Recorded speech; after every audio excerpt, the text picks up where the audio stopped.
নমস্কার বন্ধুরা, আবারও চলে আসলাম ছোট্ট একটা রেসিপি নিয়ে। দেখো যে পরিমাণে গরম পড়ছে, এই গরমের মধ্যে তেল মশলা খাওয়াটা একদমই ঠিক না। একদম সামান্য পরিমাণে তেল মশলা দিয়ে রান্না করে খাওয়া উচিত আমি মনে করি। বেশি খেলে তো স্বাস্থ্যের পক্ষে খুবই খারাপ।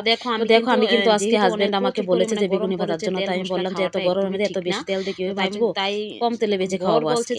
তো আমি কি করলাম, বেসন, চালের গুঁড়ো, সুজি, ময়দা সবকিছু দিয়ে আমি আগে এটাকে ভালো করে মিক্স করে নিলাম।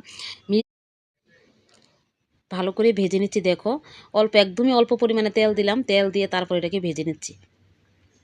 তো আমরা পারলে কিন্তু আমরা মেয়েরা সব কিছুই করতে পারি, তেল ছাড়াও আমরা রান্না করতে পারি, আবার বেশি তেল দিয়েও পারি, কম তেল দিয়েও পারি। আমরা চেষ্টা করলে অনেক কিছু পারি। আবার যারা পারে না, যারা একটু অতিরিক্ত বড় লোক ধরনের, তারা তো আবার কম তেল দিয়ে রান্না করতে পারে না, তেল ছাড়া খেতে পারে না, তাই না? তো আমরা সাধারণত পরিবারের মেয়েরা, বউরা, আমরা সবই পারি।